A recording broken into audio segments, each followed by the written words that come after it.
புதிய அரசியலமைப்பு தயாரிப்பதற்காக மக்களின் கருத்துக்களை மக்கள் சார்பில் அரசாங்கத்திற்கு தெரிவித்துள்ள நிலையில் அதனை வைத்து சிலர் இனவாத மதவாத பிரசாரங்களில் ஈடுபடுவதாக புதிய அரசியலமைப்பிற்கான மக்கள் கருத்தறியும் குழுவின் தலைவர் லால் விஜயநாயக்க குறிப்பிட்டுள்ளார். கொழும்பில் இன்று வெள்ளிக்கிழமை நடைபெற்ற ஊடகவியலாளர் சந்திப்பில் கலந்து கொண்டு கருத்து தெரிவித்த போதே அவர் இவ்வாறு குறிப்பிட்டுள்ளார். குறித்த செய்தியாளர் சந்திப்பில் அவர் தொடர்ந்தும் குறிப்பிடுகையில்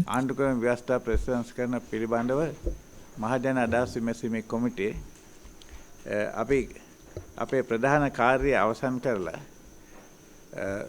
වාර්තාවක් සකස් කළා. වාර්තාව දැන් පිට කරලා සාකච්ඡාවට භාජනය වෙලා තිබෙනවා. දැන් මේ වාර්තාව තමයි මේ තේන පිටු 300ක පමණ வார்த்தாவக். புதிய அரசியலமைப்பிற்காக மக்கள் கருத்தறியும் குழு 300 பக்கங்களை கொண்ட தமது இறுதி அறிக்கையினை சமர்ப்பித்து அதில் உள்ளடக்கப்பட்டுள்ள விடயங்கள் குறித்து தற்போது கலந்துரையாடல்களும் இடம்பெற்று வருகின்றன. இவ்வாறு மேற்கொள்ளப்படும் கலந்துரையாடல்கள் சில விடயங்களின் போது நேர்மையாக மேற்கொள்ளப்படாமல் மக்களை திசை திருப்பும் வகையில் இடம்பெறுகின்றன. மக்கள் மத்தியில் இனவாதம் மதவாதத்தினை தூண்டும் வகையிலான சில பிரசாரங்கள் இடம்பெறுகின்ற நிலையில் நாம் அதனை மக்களுக்கு தெளிவுபடுத்த வேண்டிய நிலைக்கு தள்ளப்பட்டுள்ளோம். நாம் மக்களின் கருத்துக்களை அறிந்து அவர்கள் கூறிய விடயங்களை அப்படியே தெரிவித்துள்ளோம். நாம் எதனையும் திரிவுபடுத்தவோ மிகைப்படுத்தவோ குறிப்பிடவில்லை. குறிப்பாக அரசியல் தீர்வு விடயத்தில் ஒரு சிலர் சமஷ்டி என்கின்றனர், ஒரு சிலர் சமஷ்டி வேண்டாம் ஒற்றை ஆட்சியே வேண்டும் என்கின்றனர்.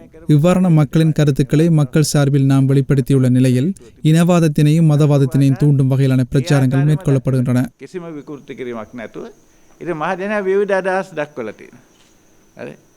සමහර අය කියන ෆෙඩරල් කියන සමහර අය කියන ෆෙඩරල් එපා ඒ කියනවා.